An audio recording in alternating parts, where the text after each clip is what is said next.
Shalom frères et sœurs, j'aimerais vous parler de la part de l'Éternel sur un sujet qui me tient à cœur. L'errance fait partie du plan de l'Éternel. Quand l'Éternel te choisit, cela est définitif. Tu es son enfant et il garde constamment son œil sur toi. L'Éternel fonctionne par des principes créateurs qui régissent aussi bien les chrétiens que les athées. Il faut passer par des difficultés dans la vie pour atteindre une réussite. Tu mangeras la sueur de ton front. Genèse 3,19. Chaque niveau de succès a sa difficulté qui l'accompagne. Un avocat doit longuement étudier pour atteindre le barreau et réussir son concours. Un agriculteur doit travailler avec besogne et faire preuve de patience pour atteindre une récolte abondante. Un mathématicien, un physicien passe des nuits entières avant de tomber sur une formule révolutionnaire. Tout succès demande un travail conséquent. Même notre Créateur n'a pas fait toute la terre et ce qui l'environne en un seul jour. Donc si tu es venu à Dieu pour avoir un succès instantané, tu fais fausse route. Si on t'a dit qu'en venant à Dieu, tu auras un succès instantané, tu fais fausse route également. D'ailleurs, la richesse ou le succès vite acquis se perd généralement très vite. Pour qu'une réussite perdure dans le temps, elle doit avoir été germée dans la difficulté. Dieu bénit et abondamment, mais en suivant ses principes. 1 Samuel 22 nous relate l'histoire du roi David. À cette époque, les années 1030, 1010, avant Jésus-Christ, le roi des Juifs se nommait Saul. Il avait été institué par l'Éternel, car son peuple ne voulait plus de Dieu comme roi, mais voulait d'un être humain comme les autres nations. On peut le lire dans 1 Samuel 8. Avant ça, leur roi, c'était Dieu lui-même. Puis les juges dirigeaient le peuple et communiquaient la volonté de leur roi, l'Éternel. Le prophète Samuel et ses fils étaient les derniers juges des Juifs. Saul ayant agi contre la volonté de Dieu, Dieu le rejeta et décida d'oindre le prochain roi des Juifs, David. Mais Saul était toujours roi, bien qu'il ait perdu sa grâce, son onction, l'autorité qu'il a reçue lorsqu'on l'a oint. Lorsqu'il apprit qu'on avait oint David, il se mit à sa poursuite pour le tuer. Donc David dut fuir. Il faut réaliser une chose, Dieu le nomma roi d'Israël, mais pourtant il entre dans une vie d'errance, de vagabond, et pourtant il est déjà roi. Dès 1 Samuel 18, on voit que Saul va chercher tous les moyens pour le tuer, sans même savoir encore que c'est lui qu'on a oint. La Bible dit un esprit de jalousie s'empara de Saul, verset 10. Lisons 1 Samuel 18. Quand David eut terminé de parler avec Saul, Jonathan, profondément attaché à David, s'est mis à l'aimer comme lui-même. Saul ne les laissa pas retourner dans la maison de son père ce jour-là. Il le prit chez lui. Jonathan conclut un pacte d'amitié avec David parce qu'il l'aimait comme lui-même. Il enleva son manteau, le donna à David et lui offrit son équipement jusqu'à son épée, son arc et son ceinturon. Chaque fois que Saul l'envoyait en expédition militaire, David accomplissait sa mission avec succès, de sorte que le roi lui confia le commandement de ses troupes de choc. Il était estimé de tout le peuple, ainsi que des ministres de Saul. Saul devient jaloux de David. Verset 6. Lorsqu'il était revenu de la guerre, après que David eut tué les Philistins, les femmes étaient sorties de toutes les villes d'Israël à la rencontre du roi Saul en chantant, en dansant, en poussant des cris de joie au son des tambourins et de cymbales. Elles chantaient en chœur alterné, tout en dansant. Saül a vaincu ses milliers, et David des dizaines de milliers. Saul le prit très mal, et se mit dans une grande colère. Elles en attribuent 10 000 à David, dit-il, et moi seulement 1000. Il ne lui manque plus que la royauté. À partir de ce moment-là, Saul regarda David d'un mauvais œil. Dès le lendemain, un mauvais esprit envoyé par Dieu s'empara de Saul, de sorte qu'il entra dans un état d'exaltation au milieu de sa maison. Comme les autres jours, David jouait de son instrument. Saul avait sa lance en main. Soudain, il la lança en se disant « Je vais le clouer contre la paroi ». Mais par 2 fois, David esquiva le coup. À partir de ce jour-là, Saul craignait David, car l'Éternel était avec David, alors qu'il s'était retiré de lui. David comprit qu'il doit partir. Une fois que l'Éternel t'a béni, t'a oint pour tel niveau de vie, pour tel statut, pour un nouveau poste, pour un projet qui change ton statut à jamais, pas forcément en termes de richesse, ça peut être une bénédiction dont les gens autour de toi n'ont pas accès. Et peut-être une personne, et tu verras cette personne commencer à te regarder différemment. Dans un groupe, celui qui est en haut aime souvent rester seul en haut et regarder tous les autres d'en haut, et vous resterez amis tant que c'est le cas. Mais le jour où Dieu te bénit et tu changes de statut, Tu atteins son niveau. Tu vas sentir cette jalousie naître dans son cœur. Deux chefs de troupeau ne peuvent demeurer ensemble dans un même troupeau. Quand on parle du cercle, entourage, on parle aussi bien du travail qu'au sein de sa famille. Tu atteins un certain niveau de vie, tu verras que celui que tu dépasses commencera à te jalouser automatiquement. Bien que tu ne lui aies rien fait, bien au contraire, tu as toujours été bon avec lui, tu verras cet esprit de jalousie naître en lui. Tu vas seulement entendre qu'il te critique derrière ton dos ou te fait des coups bas sans raison. Mais toi, tu ne réponds pas parce que tu as commencé à créer des liens d'amitié avec lui, parce que tu le respectes. Mais lui, qu'il était ton ami jusqu'à un certain stade. C'est pourquoi parfois éloigne-toi simplement quand tu sens que tu n'es plus accepté. C'est Dieu qui permet, donc accepte. Ça fait mal, mais le cœur de l'homme est tortueux. Chapitre 19 à partir du verset 8. La guerre ayant recommencé avec les Philistins, David les attaqua et leur infligea une grande défaite, les mettant en fuite devant lui. Le mauvais esprit venu de l'Éternel tourmenta de nouveau Saoul. Il était assis dans sa maison, sa lance à la main, tandis que David jouait de son instrument, quand soudain, Saul tenta de le clouer contre la paroi avec sa lance. Mais David esquiva le coup, et sa lance se planta contre le mur. David s'enfuit et réussit à s'échapper dans la nuit. Saul envoya des hommes dans la maison de David pour s'assurer de lui et le faire mourir le lendemain matin. Mais Michal, la femme de David, prévint son mari. « Si tu ne t'enfuis pas avant le jour, lui dit-elle, tu es un homme mort. » Donc on peut voir que verset 10, verset 11, on cherche à le faire tuer. Donc alors que tu obtiens des victoires, tu es en pleine ascension. Mais d'un autre côté, sur un autre plan de ta vie, on cherche à t'abattre. Et tu remarqueras ça à chaque fois. Tu avances, mais de l'autre côté, on essaie de te freiner. Tu as telle réussite, mais de l'autre côté, on essaie de te faire reculer. Parfois, ce ne sont même pas des inconnus qui te le font. Ce sont des personnes qui étaient censées te soutenir, t'aider, te tenir la main, te faire progresser. Mais ce sont les premiers à t'empêcher d'avancer, qui essayent de te faire régresser, t'empêchent d'atteindre ton but. Et parfois, ce sont ces mêmes personnes où, si une fois que tu as atteint ton but, ils auraient été les premiers à bénéficier de ta réussite. Mais non. À ce stade, on peut retrouver par contre beaucoup de similitudes avec les athées. Ce n'est pas une histoire que des chrétiens, que non, c'est que chez les chrétiens comme ça. Non, même chez les athées, tu verras que tu rencontreras des difficultés à chaque fois que tu essayes d'avancer. Tu rencontreras des difficultés dans ton ascension. À chaque fois que tu essayes de monter, tu verras que de l'autre côté, on essaie de te tirer vers le bas. C'est des similitudes qu'on peut retrouver. Mais la différence se fait dès le début. Si ta marche, ton projet de vie, tu l'as commencé seul ou avec Dieu. D'où viens-tu? Telle est la question. Si tu as commencé ta marche seul, tu dépendras des principes primaires de Dieu. Tu récoltes ce que tu sèmes, par exemple, et des aléas de la vie. Mais sache que tu es à la merci des puissances de ce monde. Autant physique, les lois régissant notre société, ton entourage, que spirituel, ces énergies malfaisantes, sombres que tu peux ressentir dans ta famille, qui bloquent ta vie, t'empêchent de progresser, dans ton entourage et celles qui régissent nos nations. Ces lobbies surpuissants qui dictent nos lois, nos comportements à venir, ces élites maçonniques qui sont dirigées par un esprit mauvais.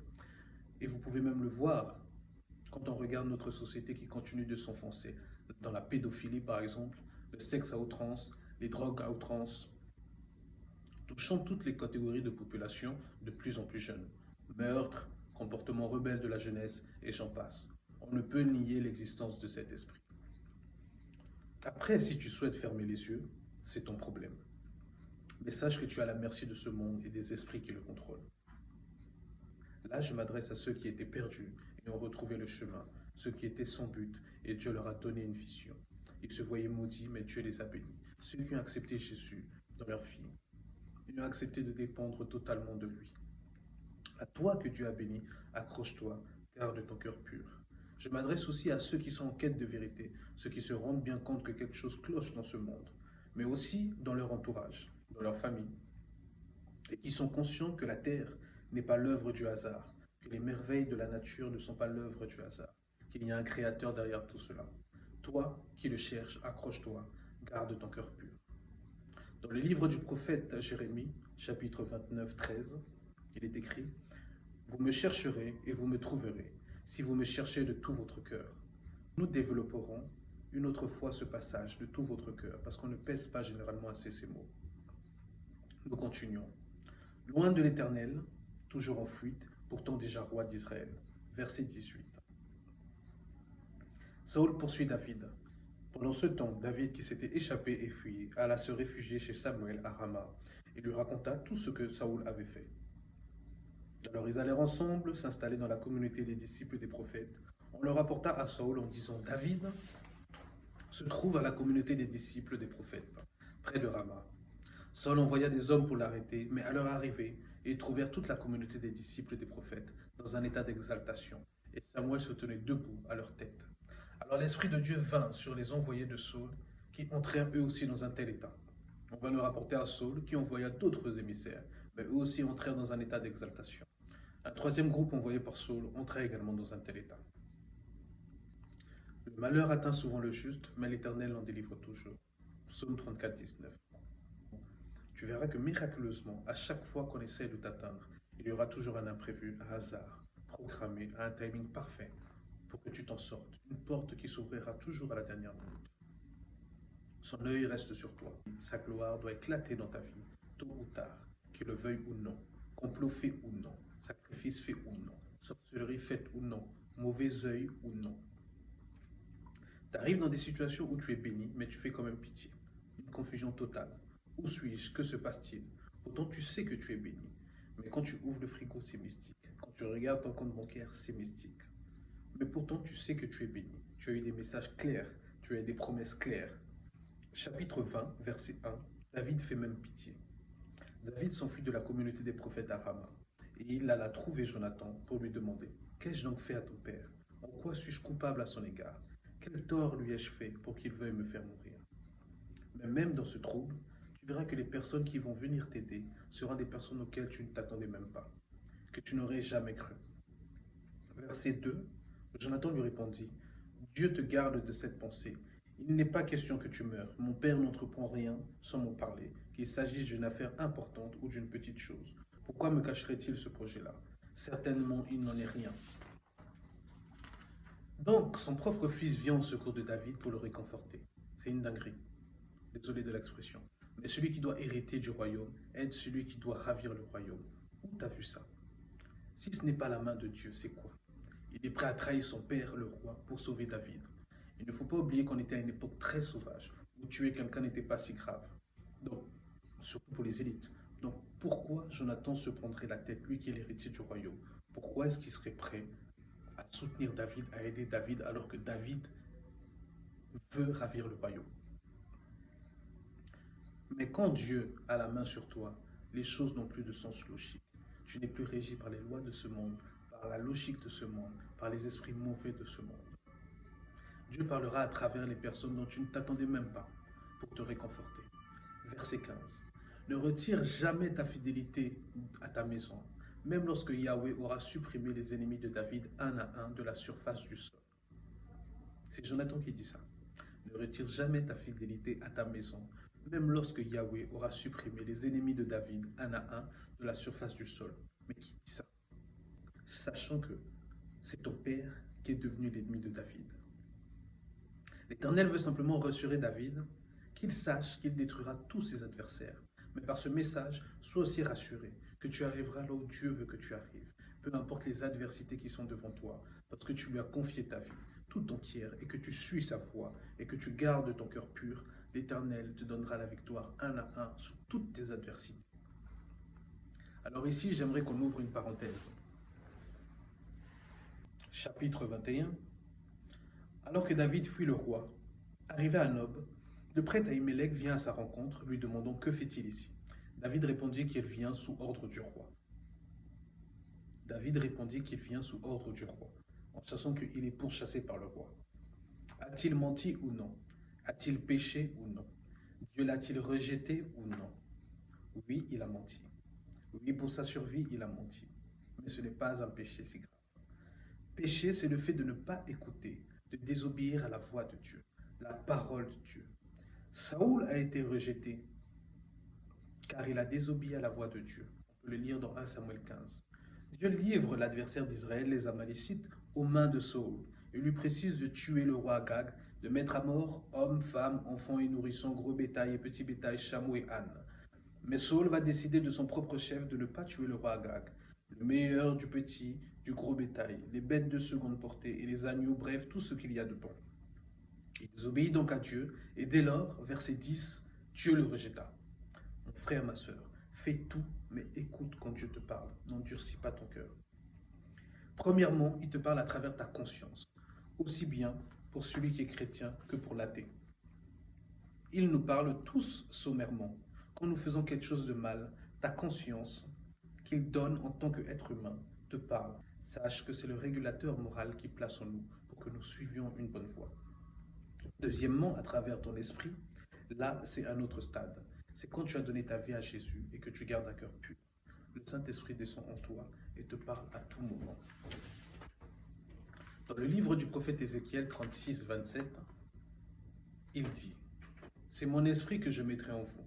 Ainsi, je vous ferai suivre mes prescriptions, garder et respecter mes règles. Une fois l'Esprit de Dieu en toi, il te nourrit de l'amour de Dieu. » Romains 5, 5. Or, cette espérance ne trompe pas, parce que l'amour de Dieu est déversé dans notre cœur par le Saint-Esprit qui nous a été donné. Alors, lorsque le Saint-Esprit vient en toi, et que tu médites, tu étudies la parole de l'Éternel, il déverse son amour en toi. Et plus cet amour est déversé, plus que tu vas voir que toi-même, sans forcer, sans t'auto-stresser, sans te mettre une auto-pression, tu verras que tu délaisseras certaines choses de la chair. Tu verras que certains comportements, tu ne les auras plus. Tu n'auras pas à te conditionner, à te dire que il faut que j'arrête de faire ça, il faut que j'arrête de faire ça. Tu n'auras plus besoin de ça. Et je pense que même si il est important de conseiller les frères et sœurs, de leur dire lorsqu'ils sont dans la mauvaise voie, mais je suis persuadé que juste avec l'amour de Dieu, si tu es sincère dans ta démarche, juste avec l'amour de Dieu, certains comportements, tu ne les auras plus. Et là, je pense par exemple aux addictions. Certains comportements, par exemple les consommations de drogue, les addictions, le porno, la masturbation, toutes ces choses-là, ce sont des choses que tu délaisseras de manière très facile, tellement l'amour de Dieu sera déversé en toi. Donc arrête de t'affliger là où il n'y a pas à t'affliger, de culpabiliser là où il n'y a pas à culpabiliser. Arrête de te condamner et de condamner ton frère et ta sœur là où il n'y a pas à le condamner. Tu n'es pas le saint de la terre, donc calme-toi. Par contre, le mensonge inutile, Dieu en a horreur. Quand mentir commence à devenir une habitude chez toi, tu mens là où il n'y a pas de raison à mentir. Tu mens pour un rien, Dieu n'aime pas ça. À force d'habitude, on devient. À force de mentir, un esprit de mensonge contrôlera ta langue. Dans le livre de Proverbes, écrit par le roi Salomon, fils de David, chapitre 12, 22, les lèvres mensongères font horreur à l'Éternel, tandis que ceux qui agissent avec fidélité lui sont agréables. Ne va pas mentir inutilement et dire devant Dieu, si David l'a fait, je peux le faire. Il va se détourner de toi. David lui-même dit dans Psaume 119, 163, je hais et je déteste le mensonge. J'aime ta loi, mais quand sa vie n'a joué qu'un film, il a menti. Et ce n'est pas si grave que ça dans ce cas de figure. Mais quand Dieu parle de David, on peut le voir dans Actes 22, il dit, j'ai trouvé David, le fils de Jessé, un homme selon mon cœur qui fera toute ma volonté. Il y a des gens qui se sont retrouvés dans des situations où ils ne voyaient plus d'issue. Ils ont accepté de faire des choses malgré leur volonté, d'entrer dans des affaires douteuses, très sombres parfois, parce qu'ils étaient dans la nécessité. D'autres ont touché à certaines choses qui, s'ils savaient où cela allait les mener, ils n'auraient jamais touché. L'Éternel vous parle à vous. Il n'est pas venu pour les bien portants, mais pour ceux qui ont perdu la santé, ceux qui se sentent emprisonnés de l'intérieur par leur situation, qui crient mais que personne n'entend. L'Éternel dit dans Ésaïe 43, 2, « Voici sur qui je porterai mes regards, sur celui qui souffre et qui a l'esprit abattu, celui qui craint ma parole. » Donc on voit que l'Éternel n'est pas venu pour les bien portants, il est venu pour les personnes qui souffrent. Si toi tu te retrouves dans cette situation où tu ne vois pas d'issue, tu te sens enfermé à l'intérieur de toi, tu es entré dans des choses que tu ne devrais pas entrer et tu es bloqué dans un cycle, tu as l'impression que ta vie tourne en rond, que tu n'avances pas, que tu ne peux rien planifier, parce que ce cycle revient toujours sur toi. Cette parole est pour toi. Dans Matthieu 11, 28, il dit « Venez à moi, vous tous qui êtes fatigués, chargés, et je vous donnerai du repos. » Nous fermons cette parenthèse. Le roi David, oint par Dieu et non par des hommes, doit continuer de fuir parce qu'on cherche à le tuer. Chapitre 21, versets 11 à 16. Il se fait même passer pour un fou devant le roi Akish pour pas qu'on le reconnaisse. Les serviteurs du roi Akish le reconnaissent et l'appellent roi du pays. Et effectivement, il est roi, mais pour préserver sa vie, il se fait passer pour un fou. Peut-être que s'il assumait à ce moment-là d'être roi, on l'aurait tué. Mais pour dire que parfois, quand Dieu te bénit, mets-le en sourdine. Tu n'as pas besoin de le crier partout. Tu ne connais pas le cœur des autres. On peut te sourire et désirer ta perte dans un même temps. Toi-même, à petite échelle, ça t'est déjà arrivé de croiser quelqu'un. Tu lui souris, il te sourit, mais tu sais très bien que cette personne te déteste. Mais vous vous souriez quand même. Donc, comme tu ne connais pas le cœur, seul Dieu connaît les cœurs. Restons discrets. Même si, par exemple, tu t'achètes une voiture et que tu es content que Dieu t'ait béni, tu as pu t'acheter une voiture et que tu te gares, par exemple, au lieu de te garer même dans tes habitudes où tu as l'habitude de te garer, non, là, tu décides de te garer devant la société pour montrer maintenant au boss que, regarde, j'ai acheté une voiture, tout ça, tu veux montrer à tes collègues que j'ai acheté une voiture, elle est belle. Parfois, vaut mieux rester discret parce que tu ne connais pas le cœur d'autrui. Tu ne fais ça, mais ça se trouve que tu vas semer de la jalousie chez autrui. Et parfois, ça peut même se retourner contre toi. Donc, restons discrets. L'humilité précède la gloire. Combien d'entre nous à ce stade auraient déjà craqué? Parlons de David. Surtout que David n'avait rien demandé au début. Combien auraient renoncé à suivre Dieu? Pourquoi autant souffrir, se ridiculiser devant les gens? Mais David garda son cœur pur. Cela fait plusieurs mois déjà que David est en fuite, et peut-être même plusieurs années. Lui qui est roi ne fait que fuir. Prenez le temps chez vous, par exemple, de lire en entier le livre du prophète Samuel. Vous verrez que David a fait preuve de patience, de courage et de bonté. L'Éternel commençant alors à envoyer la lumière dans la vie de David. Car David ne s'est pas plaint, n'a pas rejeté l'Éternel. Il a prouvé sa confiance en lui. Chapitre 22. Il lui envoya près de 400 hommes sous son commandement. C'est le début de la remontée. Mon frère, ma soeur, lorsque tu es fidèle avec l'Éternel, même si pendant longtemps tu peux voir flou, tu peux avoir l'impression qu'à part quelques miracles qu'il a pu faire pour toi, tu ne sens pas ta vie complètement changée. Ne perds pas courage. Même si, par exemple, tu pries, tu demandes à Dieu et tu ne vois aucune réponse, ne perds pas courage. Une fois que tu as donné ta vie à Jésus-Christ, tu lui appartiens. Il parle de toi comme de la prunelle de ses yeux. Cela veut dire que la prunelle de ses yeux. Cela veut dire que il fait de toi lui, il vit en toi. Lorsque tu acceptes Jésus-Christ comme ton seul Seigneur Sauveur personnel, on le lit même dans Matthieu, dans Paul, que le Christ maintenant habite en toi. Donc il ne peut permettre que quelque chose t'arrive, parce que c'est dire qu'il permet que la chose lui arrive à lui. Donc quand tu vois que certaines difficultés t'arrivent, ça veut dire que c'est Dieu qui veut que ça t'arrive. C'est dans son plan.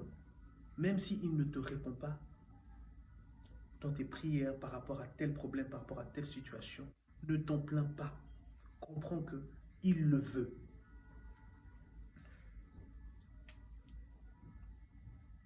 Alors David arrive à Keïla. Malgré qu'il est en fuite, son cœur est tellement bon que quand il apprend que les Philistins attaquent les habitants de Keïla, il partit à leur poursuite alors que lui-même en cherche à le faire tuer. Même dans l'adversité, garde ton cœur pur. Il y a des gens comme ça. Lui-même peut être dans la difficulté, mais si tu lui demandes son aide, il va t'aider avec le peu qu'il a. C'est l'amour agapé. Le type n'a rien, mais lorsqu'il sait que toi t'as rien, il souffre plus que toi. Et toi, quand tu le regardes, tu as l'impression que c'est un fou.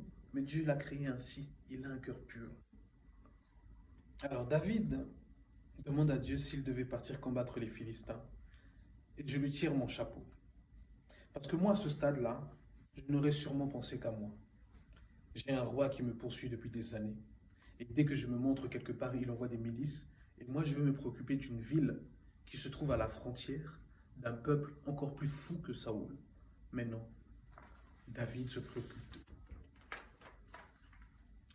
Moi, à sa place, j'aurais même préféré prendre mon fruit. Je cuis mon poulet braisé et j'attends que l'orage passe. Mais non, David a un cœur pur. Pire encore, il demande s'il doit les attaquer. Alors que moi, ma prière aurait été simple à ce stade-là. Père, tu m'as un roi. Mets fin à tout cela car je suis fatigué. Ça fait des années que je cours partout et que je n'ai pas vu ma femme. Je n'en peux plus.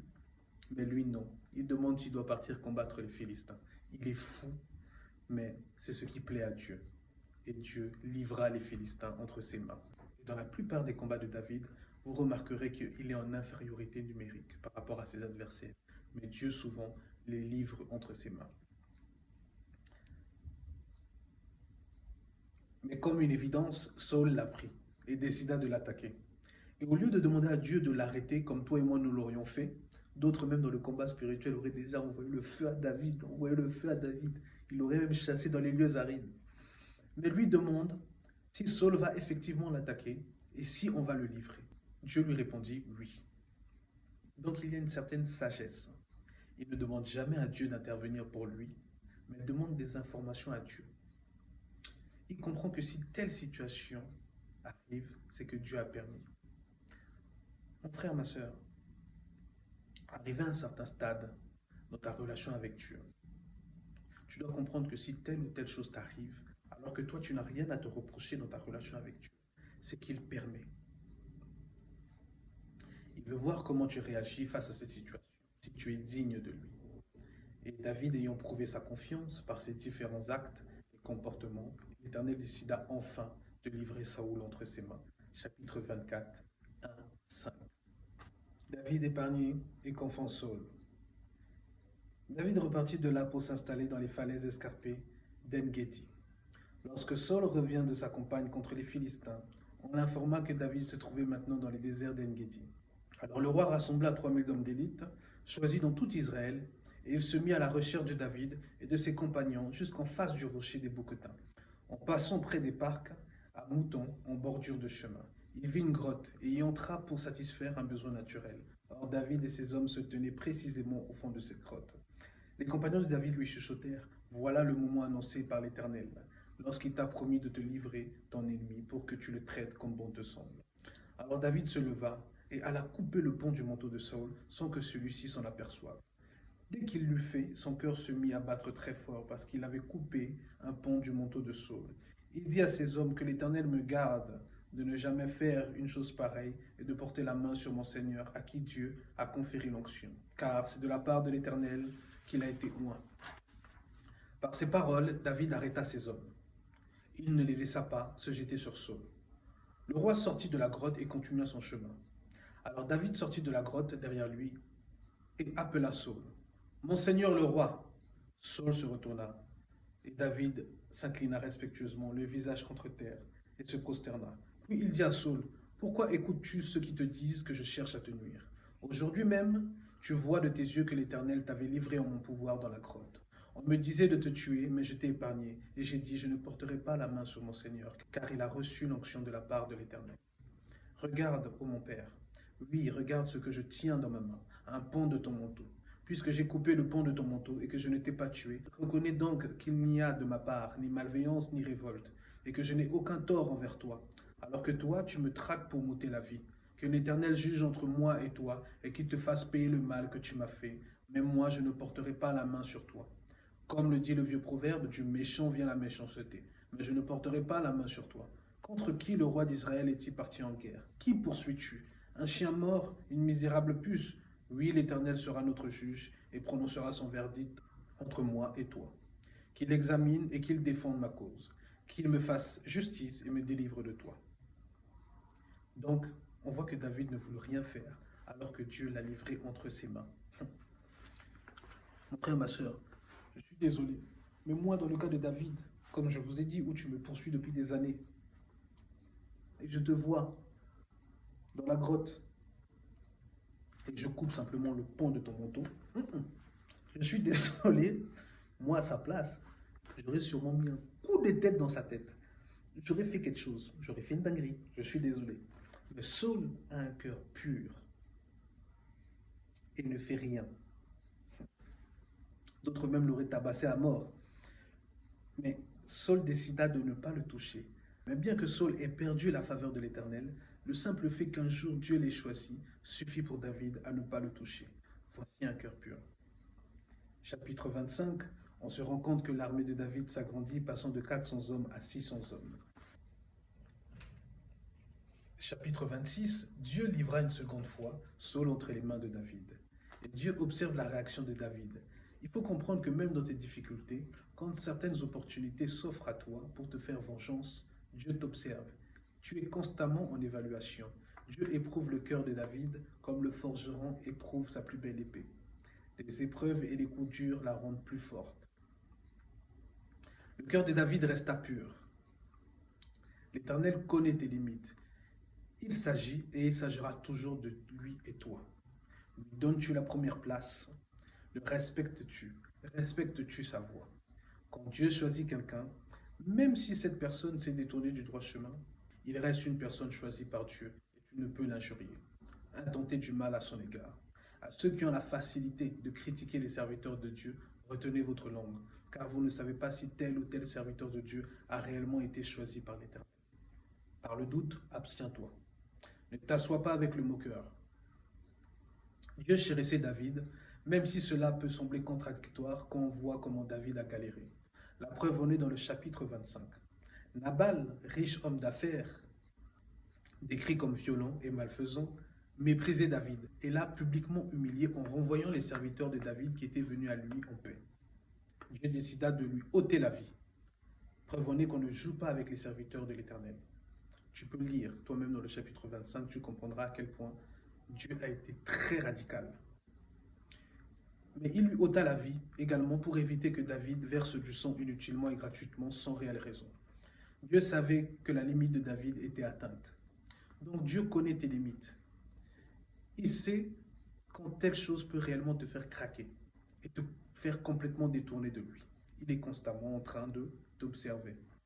Dieu finit par se cacher chez l'ennemi qui craignait le plus, les Philistins. Donc on voit que lui qui a combattu les Philistins, lui qui fuit Saul,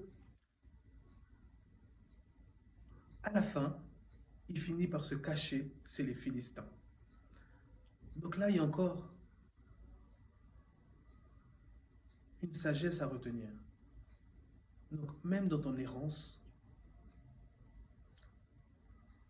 l'Éternel peut te pousser à aller dans des secteurs, professionnellement parlant, par exemple, même dans la vie de tous les jours, peut te pousser à ce que tu sortes de ta zone de confort. Et il faut l'accepter. Il n'a jamais été écrit que les choses seront faciles, mais accroche-toi, tiens ferme et sois courageux. Accepte là où Dieu t'amène. Va apprendre ce qu'il y a à apprendre. Et garde en tête qu'il te forme comme l'argile devant le potier. David devint roi à partir des années 1000 avant Jésus-Christ, soit environ 10 années d'errance. Mais vous comprendrez qu'on parlera de 10 années de formation. Et pour finir, j'aimerais encore m'adresser à ceux qui n'ont pas accepté Jésus-Christ comme leur Seigneur Sauveur personnel, à ceux qui sont en quête, justement, de vérité, qui aimeraient approfondir leur connaissance au sujet de Dieu, de notre Créateur. N'hésitez surtout pas, foncez. Il n'y a plus besoin d'intermédiaire, pas besoin de prêtre, pas forcément besoin de pasteur. Non, de toi-même, là où tu es. Même ce soir, quand tu rentres chez toi, je ne sais pas où tu es, ce que tu fais à ce moment-là. Parle-lui, parle à ton Créateur. Dis-toi qui m'a créé éternel. J'aimerais que tu te montres plus à moi, par des signes. Montre-moi, convainc mon cœur que c'est ton signe que tu me montres. Et vous verrez qu'il va vous convaincre. Si Jésus-Christ est venu, c'est pour nous. Dans Matthieu 11, 28, il est écrit « Venez à moi, vous tous qui êtes fatigués et chargés, et je vous donnerai du repos. » Il est temps, il est temps, il est temps. On ne peut continuer à souffrir sans fin. Soyez bénis.